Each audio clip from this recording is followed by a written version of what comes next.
I'm spitting fire verses with a higher purpose. On these accursed cops, I'm lurching with verbs scorching through their cute blue uniforms. I unibomb with words more true to life than true to form. It's violence when I words the truth in song. I'm spitting illin' while they steady slipping on the blood they spilling of the many young black men they killing. We ain't seen such savagery since Giuliani turned New York to a police state. From New York to Johannesburg, killers is still jakes. Government is still fake. Politicians still rape. The mind of our youth is at stake. Police brutality ain't nothing new. The Ku Klux Klan just changed colors from white to blue. And they still raping you. And you thought Malcolm was radical. It's not just racist, it's evil. It's these crooked cops that's lethal, not the weapons. Every year the situation worsens. They don't need sheets or burning crosses to lynch you. They don't just hang you, now they shoot you. One by one, 41 shots from a gun removes you. Bruise and abuse you. Brother just chilling on his porch got wasted. Later, verdict from the cops who did it, acquitted. Fuck angry, I'm livid. Determined to rip on the wicked. To let my rage blaze on for George Floyd's spirit. If each bullet accounts for one, if each bullet accounts for one prison sentence, one count of murder in cold blood, manslaughter and so forth, that's 41 shots, 41,000 cops. Let 41,000 cops hear it. 41 truths revealed on throats, feel it. But there's more than 41 ways to get back. More than 41 days to dead that. Don't forget that. What you gonna do? What you gonna do when we come for you? Hey cops, hey cops. What you gonna do? What you gonna do when we come for you? Hey cops, what you gonna do? What you gonna do when we come for you? Hey cops, hey cops. What you gonna do? What you gonna do when we come for you?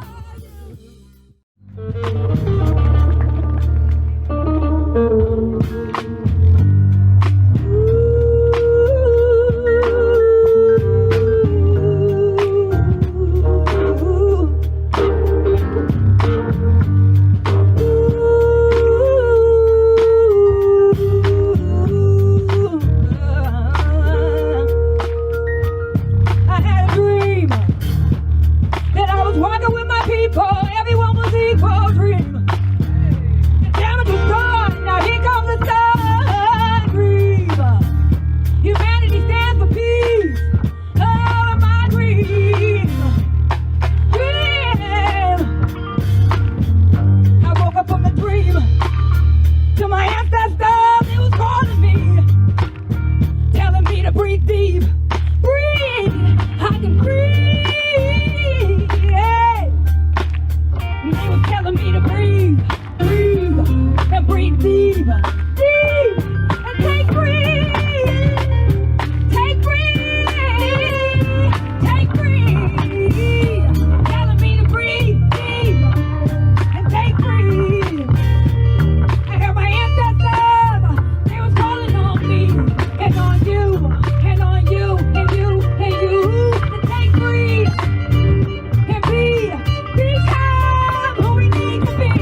evolution of humanity, God teaching us to be, teaching us to be, teaching us to love, teaching us to be, teaching us to be, teaching us to love, teaching us to be, teaching us to be, teaching, be the breathe, breathe,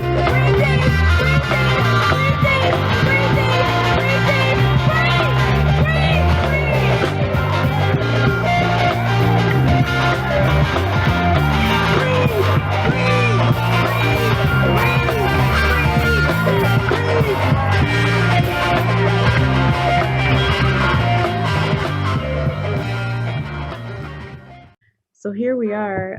Welcome, Amber and Ashley. I'm Sarad with Mass Action. I'm with Tahia, Deborah, and Alexandria, who will be joining us shortly at the end with questions. Thank you for joining us. Queen's taking over the airways. It so happens that we had our first Say Her Name Freedom Forum 4 years ago today.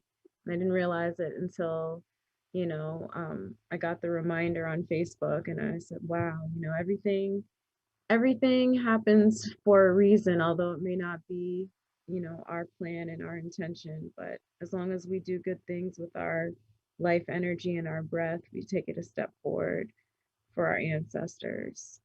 So we did that Freedom Forum in person 4 years ago today. It's a very different setting, and it was more of a historical compilation, taking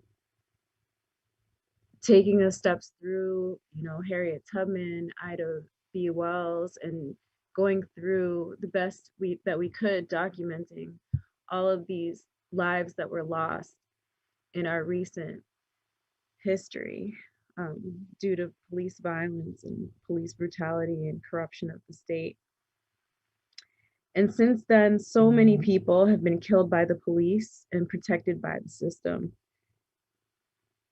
Amber, Ashley, and family, on behalf of the entire world, I am so sorry for the loss of your loved one. I'm saddened by it. And the way that your sister was hunted in her own home in front of her own family has shaken and haunted me since I've learned of it. And I'm sure it's touched everyone in the same way. We're here with you to share in the pain and the loss of a beautiful life, a treasure to her family and the world. Say her name, Atatiana Jefferson. Thank you so much, guys, for having us here. Thank you for giving us this platform and this opportunity to amplify Atatiana's name. I guess I should start with how we ended up here. October 12th, 2019, about 2 a.m., Atatiana was in her home, in her mom's home, actually, in her mom's home, just being regular, minding her business, playing video games with Zion, her then 8-year-old nephew, They were in the room playing video games and lost track of time, and the doors were open in the front of the house. Both doors are in the front of the house, so the doors were open. The neighbor suspected, it was a little unusual to him. So he called the non-emergency to have someone come over and just check out the scene, to make sure everything was all right. The officers get there, instead of them parking in front of the house like normal officers, they park around the block. They're dressed in all black, They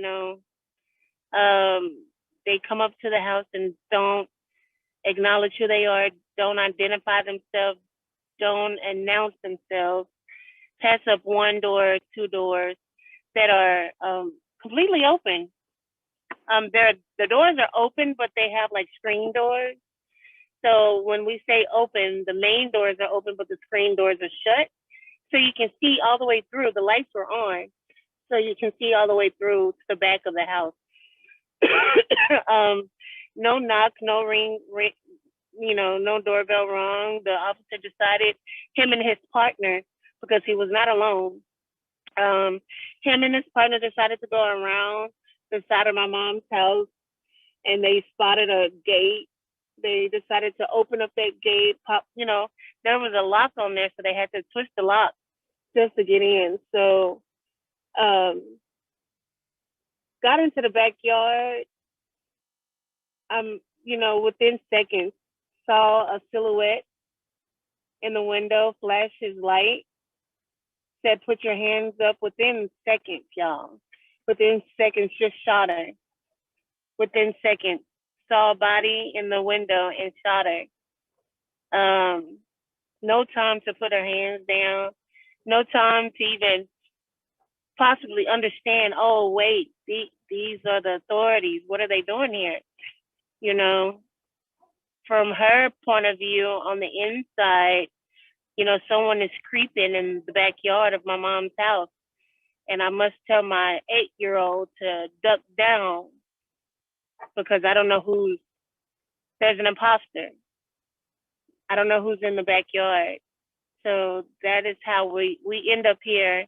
The officer has been indicted, but he's not incarcerated. He was given time to actually resign. He wasn't fired. The police union actually, bailed him out. So he's out on bond, and, we have a docket coming up, but dockets are just dockets. And, right now we're demanding a speedy court hearing. Not a hearing, but a court date. They're telling us August. And I don't think we really want to wait until August, because now that COVID has, we know how to work through COVID. We're starting to understand how to work through COVID. So I believe that now is the time to, just put the pedal to the metal and let's, do what needs to be done. Justice needs to be served and accountability needs to take place. Thank you. Thank you. Thank you, Amber. So not only was the police officer, Dean, allowed to resign, he didn't even answer any questions about the case, right? No, we have not heard it. I know I haven't. Ashley, have you? I've never heard this man come out and speak. No, I haven't heard anything. There was nothing.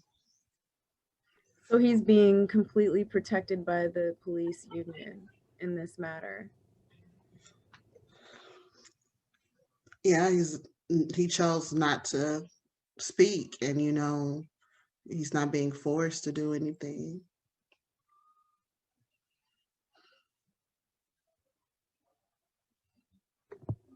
So in the midst of all of this, could you give us a feel for the climate in Texas? We're based in Boston, and a lot of people don't realize that this is happening everywhere, including pretty much where everyone is. But what are some other cases that have been going on in your area around that time? I guess they just did they had just finished up the Botham Jeans trial right before this. And that was in Dallas, Texas. He was killed in his home type situation. And then what was that? Darius Tarver, he was having a mental health situation, and he was met with guns and was murdered right there at his house, instead of giving him the attention that he needs for what he was going through. So it's a lot. It's definitely a lot. It's the South. we do understand that with just that dynamic alone. Um, we're learning that, um, voting, who are your officials matter. If this hasn't taught us anything, it's who are the officials that really do matter. Your local officials matter. In such cases as ourselves, we have to deal with the DA and things like that. We have to deal with the mayor and the council people. So we don't have to deal with them, but we've been in contact with them. I'll say that. And so these are the people that who who are our voice. The DA is now becomes our attorney in this situation. And you have to say, well, what does that person stand for? What do they believe? Are they going to prosecute this, as if this was a regular person, or, will there be special limitations? So voting, you need to ask those questions when it's time to vote, and, know who is in your who's representing you in your district, in your counties, and things like that. Absolutely. I mean, just looking at Texas in the recent few years, I mean, we could go back, but Jordan Edwards, Yeah. the young man, this is just heartbreaking. It just honestly feels like every morning, looking at the news, just waking up to heartbreak, you know? Yeah, we do. I mean, what was this? We just had an incident. Marvin Scott, he was killed in police custody. They won't release the footage. They put those people on. Those police are on a paid administrative leave. Um, it's so much. It is so much. You just had a guy got picked up. Um, it's just so much. So it's like, I mean, that was just this, in the last couple of weeks. It's like, when does it stop? When do you're always on alert, always on alert. So, um, and you don't want to live like that. You don't want to live your life in fear, but, you have to be aware that, you have to be alert. And alert when? Like in your own home at 2 o'clock in the morning, when you're hanging out with your friends, when you're hanging out by yourself on your couch, when you're going to the pool with your friends at, McKinney swimming pool, when you're driving down the street, like Sandra Bland, like when are you going to feel safe? Like when you're pumping gas, like the Shia Smalls, when you're a little 1-year-old sitting in the back seat, like when are we going to, how are we going to feel safe? Are we putting our lives in the hands of the DA? Like, what is the DA doing in any of these cases? So, whew, it's a lot. And one of the things that I wanted to talk about, just kind of take a step back from like the politics of it all, but bring it back into the home. Like, what has how has this affected your family? I know that since we met over the summer in Minneapolis at the Mothers March, we became, social media friends, and um, I saw Tatiana's nephew leading a children's march. So can you tell me about the younger generation, how they're dealing with this?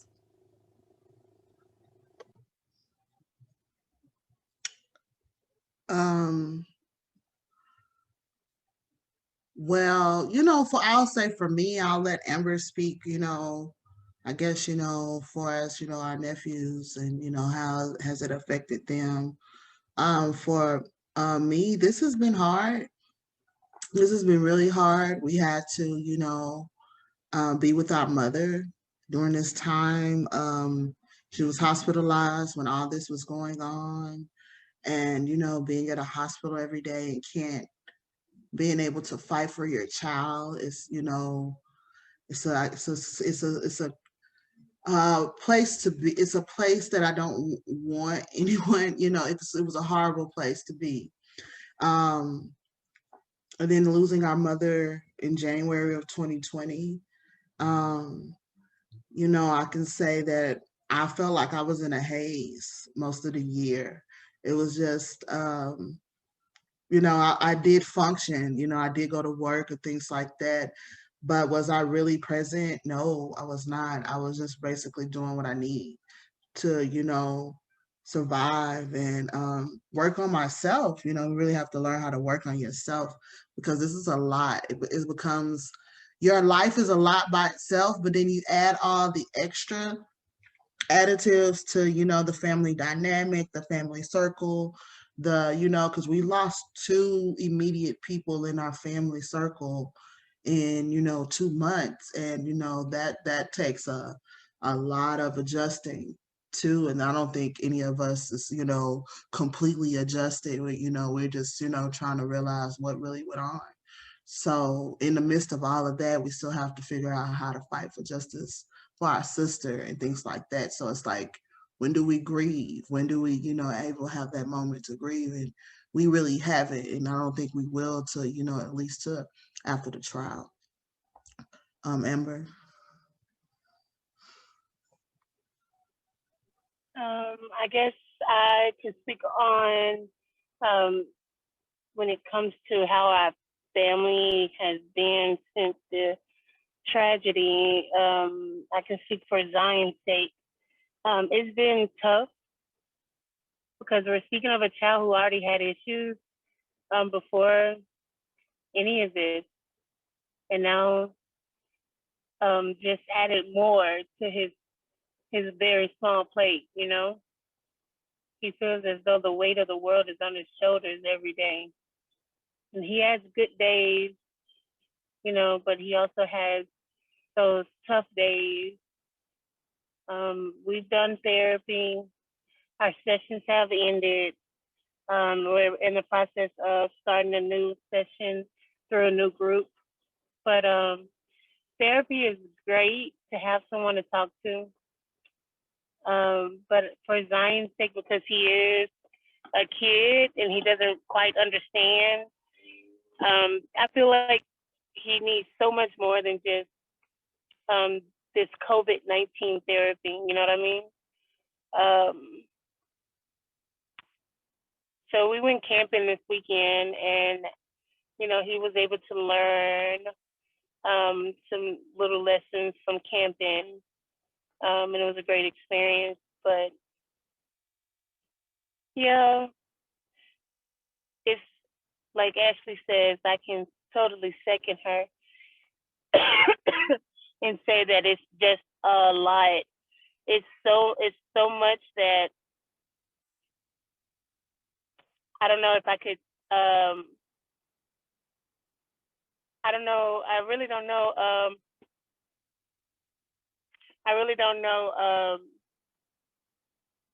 It's really hard to explain, like the emotions and the mental, because you have good days. Don't get me wrong. It's not like every day is, crazy, but there are moments that you just cannot even explain, like And simple things. they come from any, they come at sporadic times. Yeah. It's not something yeah, you plan, no warning. And it doesn't come with a warning. Yeah, and it could be anywhere. It could and be you can, anywhere. mhm. So, And we have we have, good memories, of people, of Tay. We call her Tay. So if you hear us say of Tay, that's a big name from us. But we do have wonderful memories, and it's just sad that's what it is. It's like that's just memories because she didn't live a life of recklessness. She was very together for a 28-year-old, you know. She was Yeah, very about her 28-year business. old. Yeah, she was about her business. She was more together than a lot of people who are close to retirement type situation. You know, when she had a plan, um, she executed it with no hesitation, regardless of what was thrown at her. And that was the plan, you know, while she was, you know, living with my mom to help her with her health and also save funds so that she can go to school because she wanted to go to school full time, but she didn't want to be, you know, the broke college student again because, you know, we've all been there. And you know, she had a plan, and this was like a monkey rich in her plan of being great. And it's just that's why it hurts, you know, because she was just so amazing. She was just so amazing. And she was so and her voice. She wasn't a loud person. She wasn't a loud person. Um, but when she talked, you wanted to hear what she had to say. So it's a lot. It's definitely a lot. And it's stuff that comes at you from all different angles, from you know, things that you would never think of, and you're just like, you know, I'll tell you like this: it becomes a second full-time job with Yeah, overtime, and you're not getting paid for none of it. But yeah, your heart wants to be there because all you want to do is fight for justice. So when you're at your regular job, you're just doing that to, you know, make your ends meet. But where you really want to be is out in them streets, you know, screaming my sister's name, and you know, getting you know, the accountability that she deserves. Yes, and you know, even with COVID, you know, I'm definitely out there in spirit from hundreds and possibly thousands of miles away, and I'm sure I'm not the only one. But what have you been doing recently to further the case as you wait for it to go to trial? Well, recently we had did a protest in front of the DA's office. Amber, you want to talk about that? yes. I mean, that that's just what it was. It was just a protest. Not just a protest, but we protested in front of the DA's office early one morning. You know, while they were walking into work. We stayed there about 12ish, and that's just pretty much it. Just out there letting them know that we haven't forgotten, and neither should they.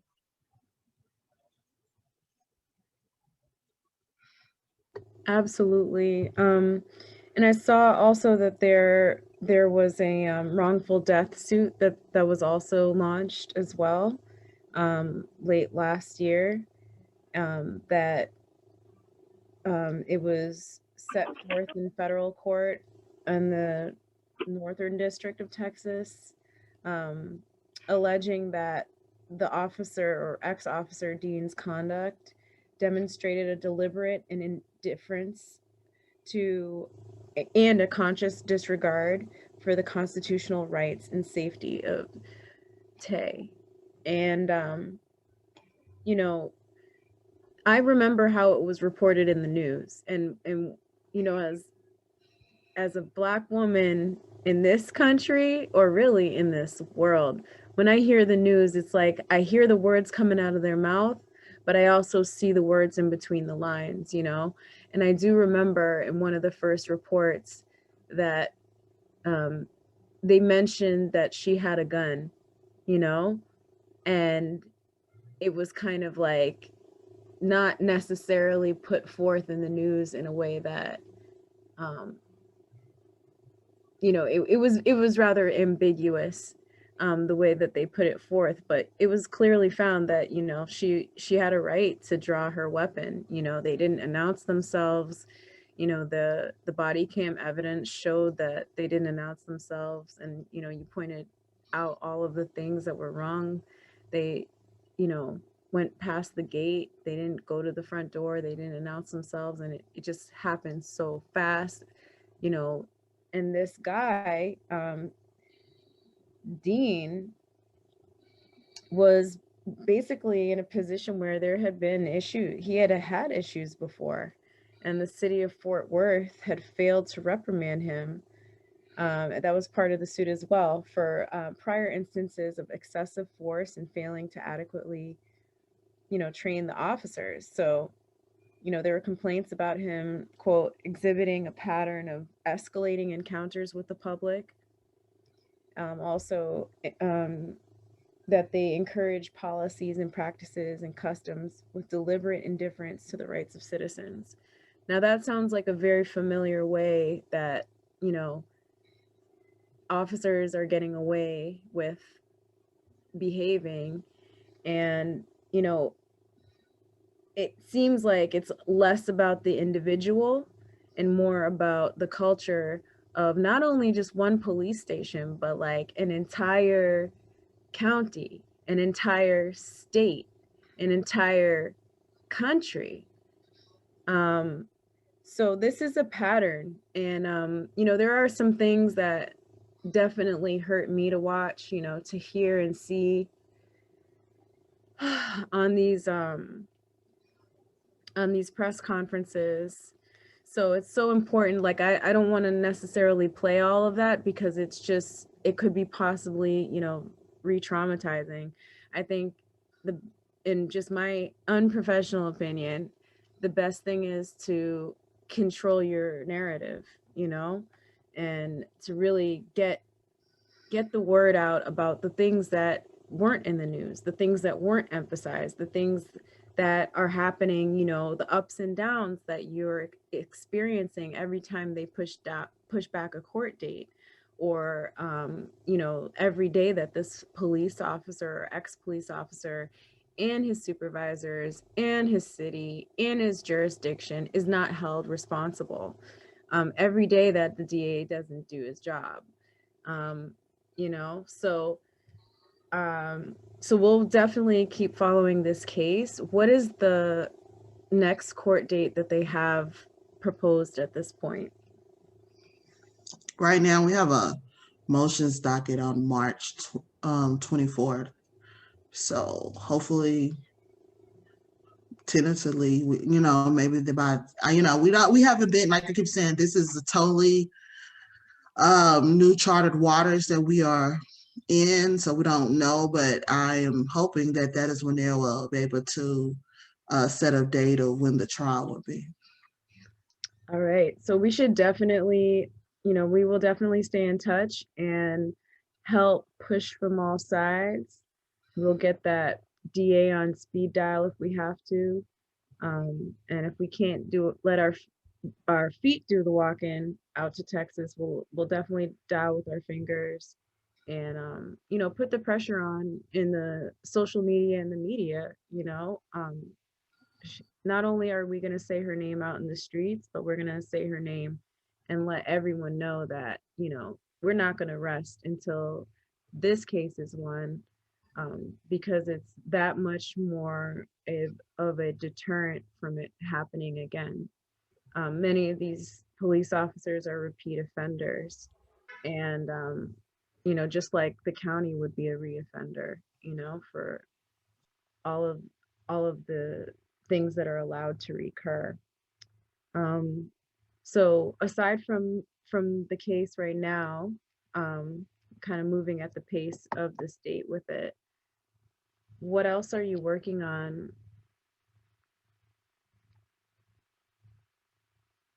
I know you mentioned there's the foundation that was launched last year. Yeah. So in the midst of, you know, all of this, of me and my siblings trying to figure out, you know, how to use our platform to help others, that, you know, type situation. We started a nonprofit called the Atatiana Project.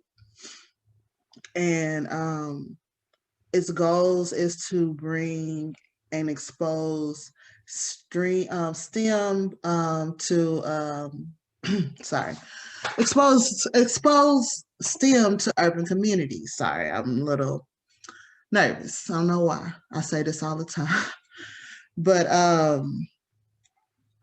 so that's our goal. We want to bring what Tay was doing with Zion to the community, which is, gaming, science projects, and engineering. We're working on a curriculum now, and we're going to do some robotics, and we're hoping to be able to maybe do a small mini camp where the kids are able to build gaming consoles and learn how to program them, and then they'll be able to take them home.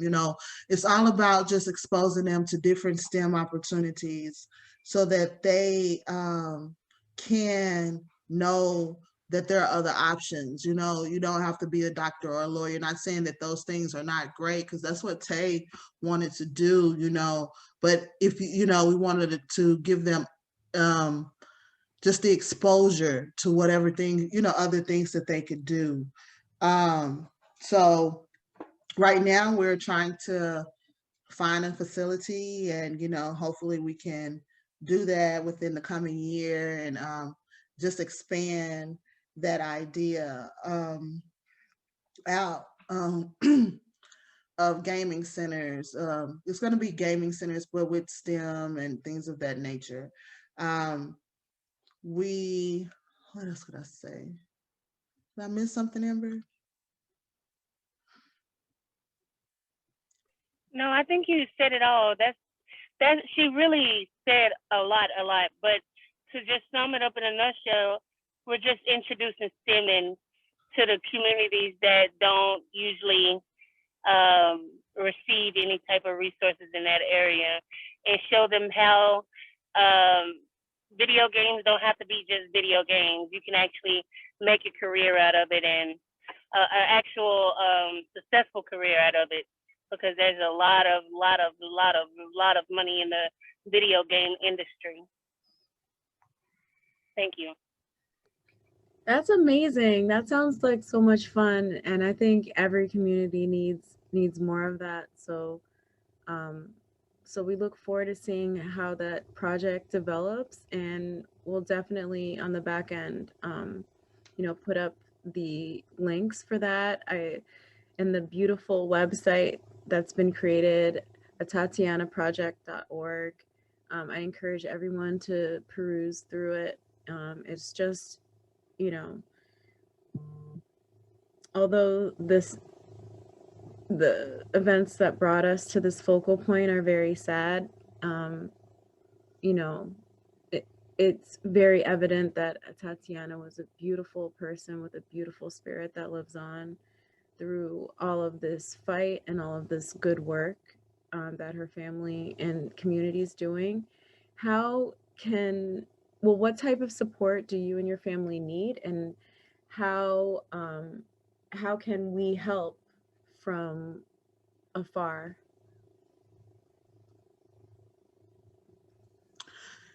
Well, as I said, we're new to this. This is we're just building, as we're extremely, I guess they would call it a grassroots situation.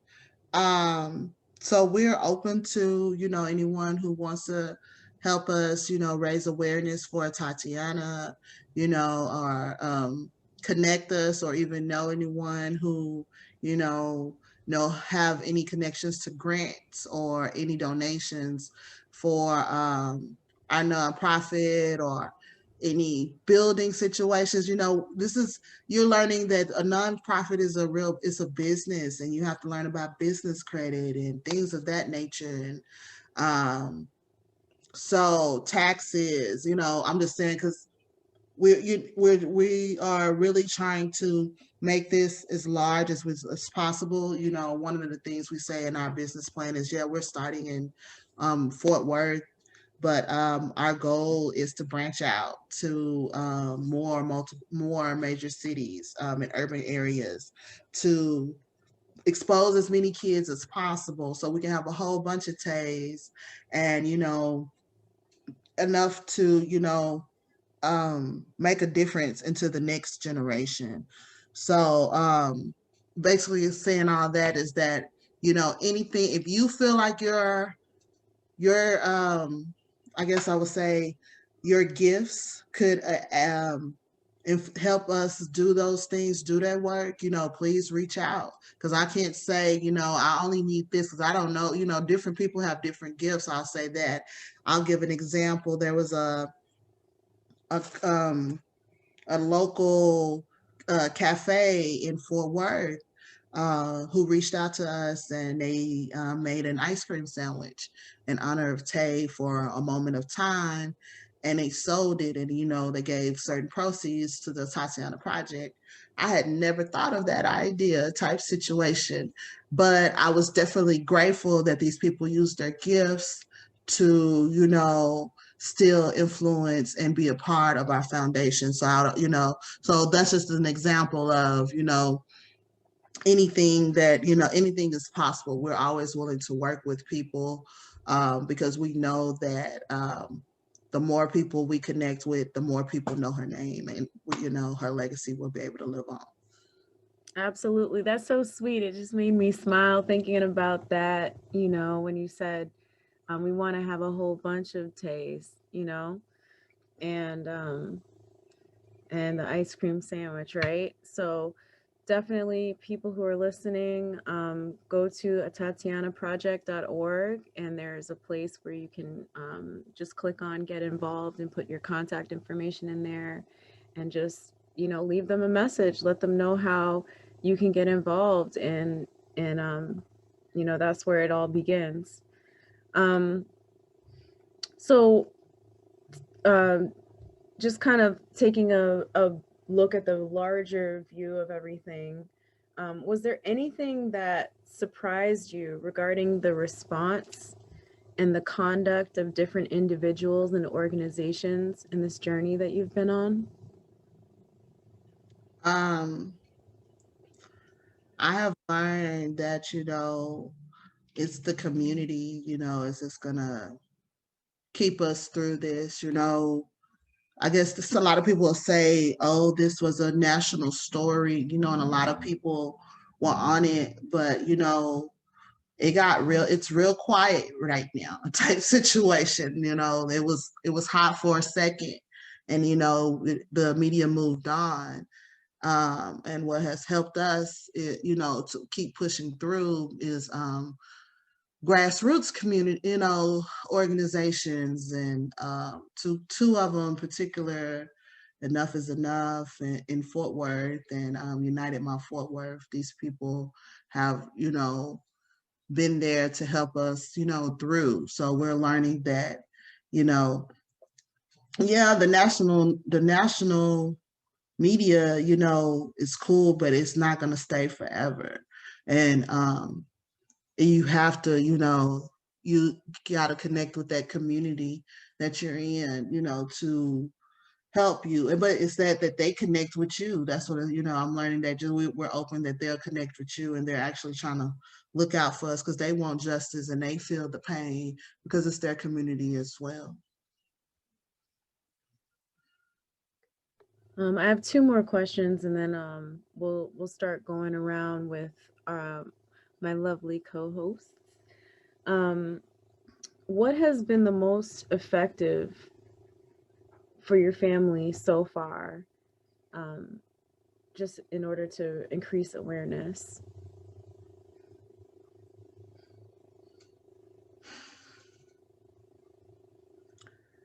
What has been the most effective so far? Wow. And because we're learning from each other, there's so many people that are trying to do this in different settings. Each place has a little something special about it, but we really do have more in common. So it's important, I think, to share some of the things that have worked so that we can all kind of grow together.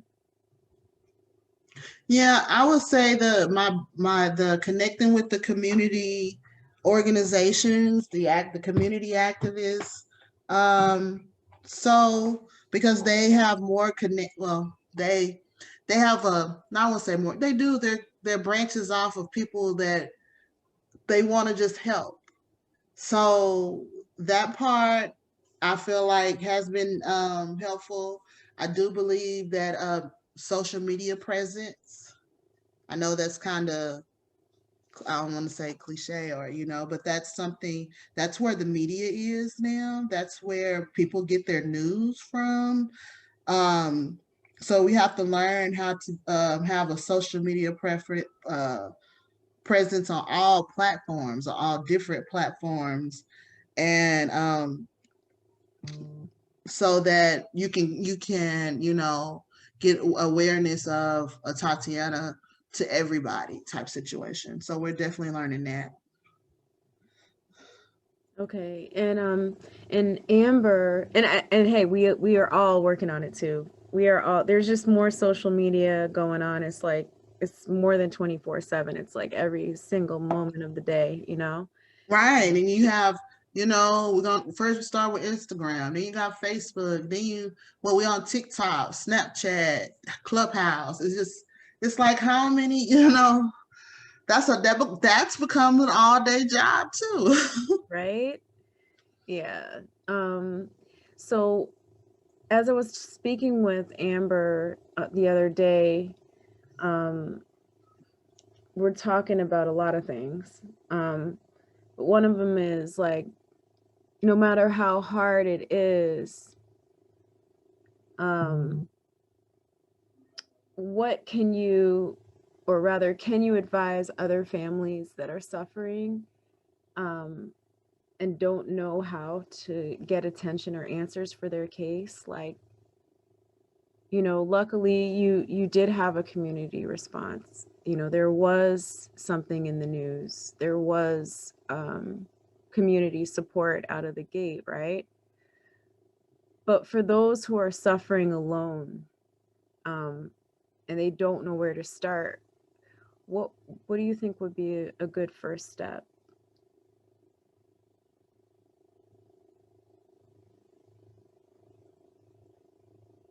And maybe it seems like I've been asking the same question 3 different ways, but I think that's one of the hardest things, like having a protest in your city. You might envision that everyone thinks this is wrong and everyone can, be there with you. And the numbers, the actual heads that show up can be misleading because, well, number one, it's COVID. Number two, people are struggling. They got to go to work, or they have certain limitations where they just can't necessarily be out there in the way that you're out there, So,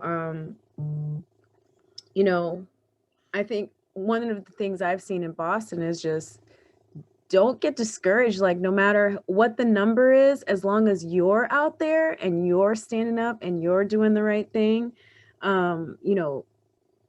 people can follow your lead. And I think that, all the way from Boston, me seeing your family in Texas standing up, especially the younger generation, I find that to be so inspiring because, just watching this happen is just so heartbreaking. So if I could answer my own question, I would say, follow the lead of your family, because I think you all are doing a great job and it's commendable. And I Yeah, want well, you to share that with your nephews as well. I'll say we with you in the number situation. Me and Amber was having this conversation that we're learning that it's not going to be droves of people that comes out. Yeah. And but it's the quality of people that comes out and they're there. There's a lot of them that are there all the time. So yeah, sometimes we had a protest one time, it was like 20 people. And so I don't want you to see when we say, oh yeah, we had a protest, we did it, but it still happened. Because like you said, we still want to make sure that because the goal is to make sure that to let the world know that we did not forget about her, and accountability needs to be happen. And also, I could add real briefly, I feel as though the family set the tone. So in the beginning, whatever tone is set, the tone that the family is given, the energy that the family is given, whatever the tone, the set tone is how the community, will receive it as well. So I would tell anyone who's going through something like this not to be so passive and to be very aggressive and to stand 10 toes down and stand on what you truly, truly, truly believe in and not to be easily persuaded. Thank you.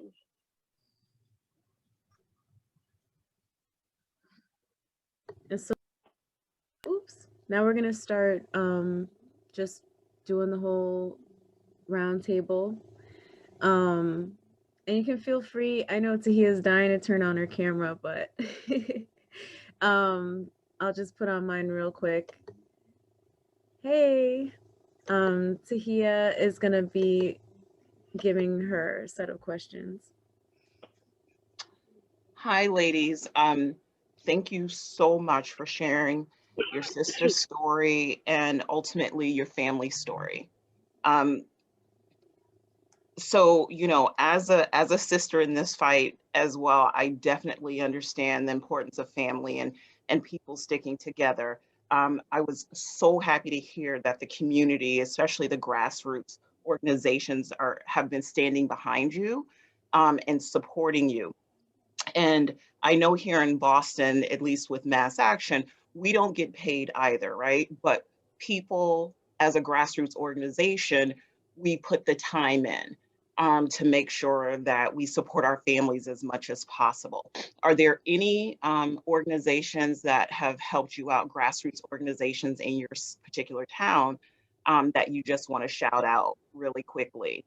I know for us, we put a lot of time in behind the scenes, and by the time we show up to whether it be a rally or march, and like you said, whether it be 5 people, 10 people, 100 people, 1,000 people, it's about the heart of it all and making sure that the voices are heard. So are there any particular organizations that you just want to quickly shout out?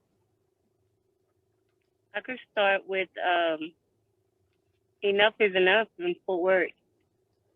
That's a civil organization in Fort Worth.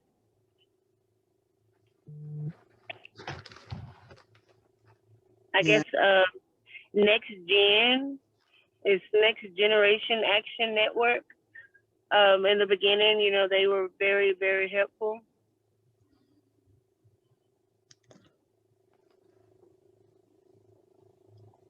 Ashley, do you want to shout anybody out? I would say you got those two. United My Fort Worth. No, United My Fort Worth.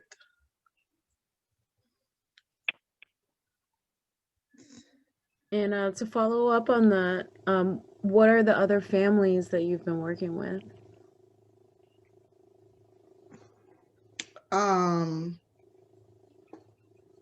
In this fight, you become friends with a lot of families. I guess they'll say it, when it's said out, the formal way is that it's this fraternity that no one wants to be a part of. So you're able to relate, to the loss and all that comes with it. We've Korean Gaines' mom has been, instrumental with us. It's Rhonda. Miss Rhonda. Alyssa Bolton Jean's sister has been instrumental. We have there's a lot of it's a lot of them, yeah. Darius Tarver's family, Natasha Duncan, she's Chantel Davis' sister. you know, Victoria Davis, you know, Darrell Small's, she's Darrell Small's sister. You know, we're even part of this group called Sisters of the Movement, where, you know, it's literally a group of sisters who got together, you know, and want to bring our pain together and fight, you know, the policies that are hindering or has hindered justice for our loved ones. And, you know, Sandra Bland's sister, you know, Shantae, she has been, you know, really cool in helping us, you know, just different people. Miss Wanda, Ahmad's Aubrey's mom, you know, we have, you know, we've been able to talk to each other about, you know, different things that we're going through and different parts of the trial so that we all can, you know, get knowledge of what to expect, because this is literally, you know, all it's new for us, you know, this side of the law. Well, it's the law period, you know, type situation. um so um it's like it's been, Miss Gina Best, India Kager's mom, you know, these people have, you know, reached out to us and just said, hey, we're here for you. You know, you need to you call these people at random times, especially when there's another name added to the list. The calls just start coming, and it becomes, it's like a, you know, it's a wound that, you know, gets more lashings, you know, type situation, because I wouldn't say it's healing at all, you know, it's just we're learning to exist with it. um so but we're just open to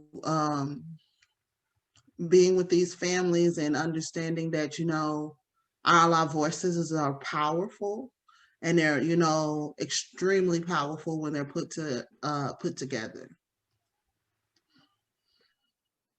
So the other thing is, earlier you guys spoke about, you know, it's important to understand who we're voting in, the DAs and the mayors. Has your DA or and mayor responded to you in any way, and have you approached them? Um, Well, you know, we can't like really talk about our case because it's like open and a gag order got it. placed on it situation. Gotcha. Got it. So in lieu of that, definitely everything that you said about, you know, families coming together is so important. And it's beautiful to hear that all of those families have surrounded you and put their arms around you. Um, and um, and unfortunately, this is the fraternity and sorority that no one wants to be a part of. But since we're here, you know, the fact that we're supporting each other becomes really impactful. Um, and I know there is a Say Her Name event coming up soon, you know, with the Say Her Name committee. Are you guys a part of that? No, I haven't heard anything, but we would definitely No, like to be a part of it, most definitely. Yes, actually, it's gonna be, I think they're doing a session on Thursday, March 25th, so the day after your upcoming court date. Um, and there's a registration link for that.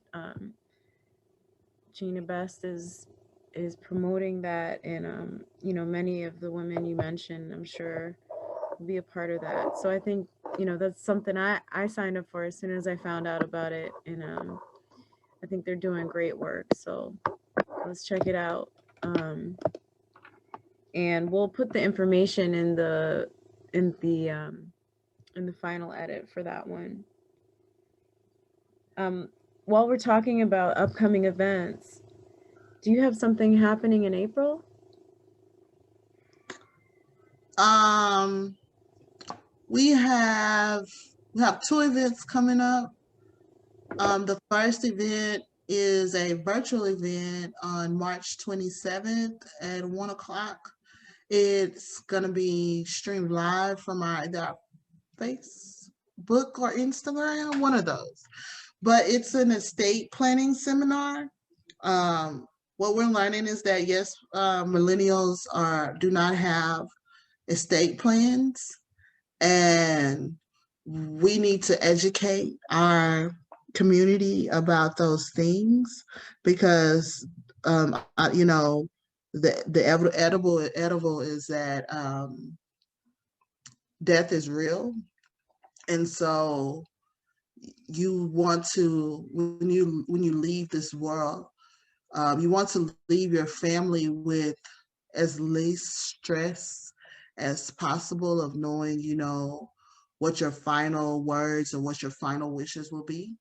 So we're hosting a virtual seminar where we'll talk about wills, final arrangements, life insurance, things like that, because we want our community to be equipped with the correct information, and how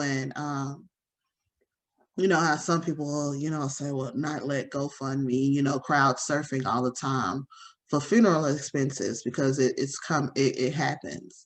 So we want to, just do that part. And then April 17th, we're supposed to be, there should be a day of prayer in honor of Atatiana in the right next to the house situation.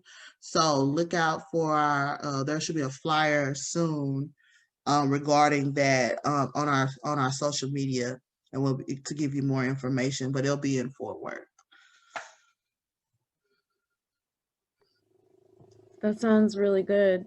It looks like you're hitting things from all sides in a creative way, to cover necessary bases, not only for the people of your area, but I think everybody can benefit. So I'll be there for sure, and we'll make sure that we amplify, your demands and what you're working on as things progress. Tahia, do you have another question? No, this is Say Her Name. I just wanted to acknowledge we have Tina Coleman, who is a sister of Terrence Coleman, who was murdered here in Massachusetts in 2016. Um, but just as another sister in this fight, I just wanted to acknowledge that she was here supporting you guys as well. Hey, I'm definitely here. Sorry for your loss, and I agree with what Sarat said. No matter the numbers, just know that we have your back, no matter how far we are. I appreciate that, and being part, standing, as they say, standing in the gap with us. Yes, because it is definitely needed. Because there are definitely days when you do feel, it's quiet and we feel like it's just us. So we appreciate you, just taking the time and coming in here and, spreading your love to us. We appreciate that so much. Thank you. And there's one more question. We touched on this before, but what does justice mean to you? For me, I think we spoke about that before, and I told you I really didn't quite understand justice, because justice for me would have been my sister still being here. Justice for me would have been for the police to actually come out and knock and actually acknowledge who they were. That would have been justice for us, or for me. But right now, justice for me is accountability. So I'm just hoping and praying that that's what we'll get. Accountability is justice. If I had to just choose what justice is, accountability. Thank you. And thank you both. Killer cops and cell blocks until we win. Justice for all. So we win. Justice for Atatiana. Justice for Tay. Justice for Atatiana. Justice for Tatiana. Justice for Tatiana. Justice for Tatiana. Yes.